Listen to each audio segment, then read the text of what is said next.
Brother lads, welcome back to the Kossi Arsenal podcast. My name is Kossi. Welcome back to a brand new video. Arsenal interested in signing Matheus Cunha at Wolves, the Brazilian striker who is becoming such a real headline. Obviously, it's not Arsenal alone that are interested. Manchester United very much interested in signing Matheus Cunha and a couple of other clubs as well. But is Matheus Cunha the striker that Arsenal need? Is he the poacher? Is he the goal scorer that is missing in this team? And why are we hearing that Arsenal want to do something unbelievable in January if an opportunity arises, and then we are fixated on Matheus Cunha? I want your thoughts on Matheus Cunha. I want your opinions as well. What you think about him. I mean, he's not a bad player. He's a really great player. I think he's kind of Gabriel Jesus 2.0, good goal scorer as well. I think he's a much better player, at the moment than Gabriel Jesus. But is he the one that we need? Let's talk about it. Now, the story was broken by The Athletic yesterday and, of course, really spread by The Telegraph. You can credit whoever you want. I'm going to credit both of them. Big up to The Athletic and big up to the Telegraph for breaking the story and, making it well spread. The Arsenal are very much interested in Wolves striker Matheus Cunha. And Wolverhampton Wanderers are saying that it's going to be 50 million if anyone dares to come near their striker. It's going to be 50 million if Matheus Cunha is going to leave in January, let alone in the summer. Now, this doesn't mean that the priority list has changed. The hierarchy is still the same. Up there is Alexander Isak, and all these others are just following. Cunha, Šeško, Gyökeres, Vlahovic, all of them are just following. Mikel Arteta's priority man is Alexander Isak, and Isak is very open to moving to a club that has UEFA Champions League football if a move can be upgraded. So Newcastle are really in big fear that they no longer have the loyalty of the player like they had 2 years ago. And now, as they're saying, that is where we come in. That's why Alexander Isak is our top target. So I'm going to compare Cunha and Isak later on. I'm going to talk about Cunha compared to the forward players that we have right now, and then why Arteta likes Cunha and why we want Cunha, and why for me he doesn't do the job. I'm sorry. Again, maybe I'm negative, but Cunha doesn't do the job. Here's why. First and foremost, why do you sign Matheus Cunha with Gabriel Jesus in the squad? Like, it's a simple question. Gabriel Jesus and Matheus Cunha are literally cut out of the same same cloth. These guys are so similar. They're Brazilian. They're modern number 9. They prefer, creating rather than scoring. I think Cunha has a hungrier taste for goals than Gabriel Jesus, though, right? I think being at a smaller club like Wolves, and his returns being that good, he's got a hungrier taste for goal, right? And a better drive to score goals and a better motivation to score goals than Gabriel Jesus. But for me, when I look at him, I'm thinking, I have that quality somewhere in this squad, and that quality is in Gabriel Jesus. A striker that is going to start from, up top, but then drop into the midfield, collect the ball and then pass it sideways. We already have that. Sorry, thank you. We already have that. What do Arsenal need? In terms of a number 9, what you need is a guy that can do what Mikel Arteta wants, right? Hold up play, link play very well, coordinate attacks, but also score 10 goals in 10 games. That is Alexander Isak. That is Victor Gyökeres. That is I don't know if Vlahovic still has the drive to do that, right? And that's why I don't like Šeško. I do not like Šeško because for me Šeško is like dead stock. Šeško, I just don't know what the guy does. Not a prolific goal scorer, not a proven goal scorer, and he's not in the same caliber of talent like Gabriel Jesus, Matheus Cunha, Alexander Isak, Victor Gyökeres. So I just see him as a misfit on the list of strikers that we are actually interested in. But with Matheus Cunha, he's special. Very, very special. And I tell you that if Matheus Cunha comes in at Arsenal, it's the end for Gabriel Jesus. It's over for Gabriel Jesus. Trust me. There is no way we are signing an identical player, an identical twin to Gabriel Jesus just to keep Gabriel Jesus, right? And I think Mikel Arteta has now come to terms with 3 or 4 facts. 1, Zinchenko is trash and useless. 2, Gabriel Jesus is trash and useless. 3, Kai Havertz doesn't have to start every game. And 4, looks like the market, we wasted the last market.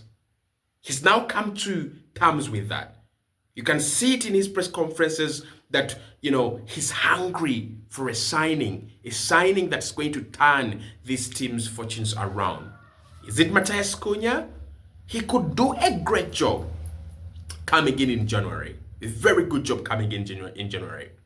But the problem I have with Cunha is when you bring him in January, what happens then?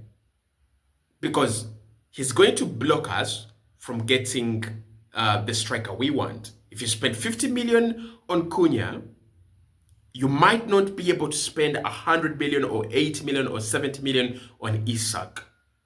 That's where the problem is. You might not be able to spend that 80 million on Florian Wirtz. So for me, I'm skeptical about Cunha. But let's compare Cunha with the players we have on the forward line, his abilities, his strengths, weaknesses, and then I'll compare him to Isak as well. So when it comes to his strengths and weaknesses, I think his biggest strength is that versatility. And Mikel loves versatility. He's a player that can play off the left, off the right. And at this dire moment, ladies and gentlemen, Arsenal are desperate for a guy that can do a job without Saka. We have already seen that Gabriel Martinelli is not the one. He's not the one, right? Kai Havertz, meanwhile, shifted to the right when Gabriel Jesus was taken off and Martinelli moved centrally. It was a little bit fluid, but not yet there, not yet there. So maybe Matheus Cunha is being looked at as the player that can come in and bring that star performance, that, star effect that Saka brings to this team. Maybe on the right-hand side. If that's it, and he's a backup for Saka, well, I'm good. Bring him right now. If you're telling me that Cunha comes in for 40, 50 million, he's going to compete with Saka, which is like basically just sitting on the bench. And maybe provide cover for the left-hand side as well, right? And you're giving me a guarantee that he won't block Arsenal from signing Isak. He won't block Arsenal from signing Nico Williams. He won't block Arsenal from signing Florian Wirtz if the opportunities are there. Bring him. I don't have a problem with such a high-quality backup, right? And remember when I've said before, Jesus is a backup player on star wages. So if you bring in Cunha, less wages, more patient, I'm okay with that. 100% okay with that. Like, there are players like Dango Utara at Bournemouth. There are players like, and of course now Johan Wissa is a starter for Brentford with the exit of Ivan Toney. But you remember Wissa was that reliable substitute, reliable backup. Dango Utara, that reliable substitute, that reliable backup. Cunha could be that for us. Cunha could actually be that for us, right? So it's not all bad about him. His weaknesses is that if you sign him as a striker, you're not going to get many goals. You're not going to get 20 goals, 18 goals. No. Again, he is in that caliber of Gabriel Jesus. I don't see him as the Aguero type of striker. Like, they have some assets that want to resemble Aguero, apart from finishing and accumulating goals. And that is what Arsenal need. Scoring crucial goals and accumulating goals. But when it comes to scoring crucial goals, guys, he can score some crucial goals. He can score crucial goals, right? So that is Matheus Cunha, weaknesses and strength for you. Compared to the forward players we have, in terms of being clinical, I think, this Arsenal attack is no longer clinical. Saka, Trossard, those are the clinical guys. Like, if I have a 1v1, I don't trust Havertz. Trust me, I don't trust Havertz. I don't trust Martinelli anymore, like zero now, when it comes to 1v1s. Gabriel Jesus, of course, I can never trust Gabriel Jesus 1v1. I can never trust him. So it's either Trossard or Saka, right? And with Matheus Cunha, 1v1, on a good chance, I think he might rank higher than Martinelli now, than Havertz, than Gabriel Jesus. So he's a little bit more clinical. I think his clinical levels are that of an Olivier Giroud. Not to be disrespectful Giroud, but all of us know that Giroud is one of the most unclinical strikers that have ever graced the face of the earth. Very successful, very unclinical. So if I'm to compare him to Trossard, I think he's faster than Trossard. He's faster than Trossard.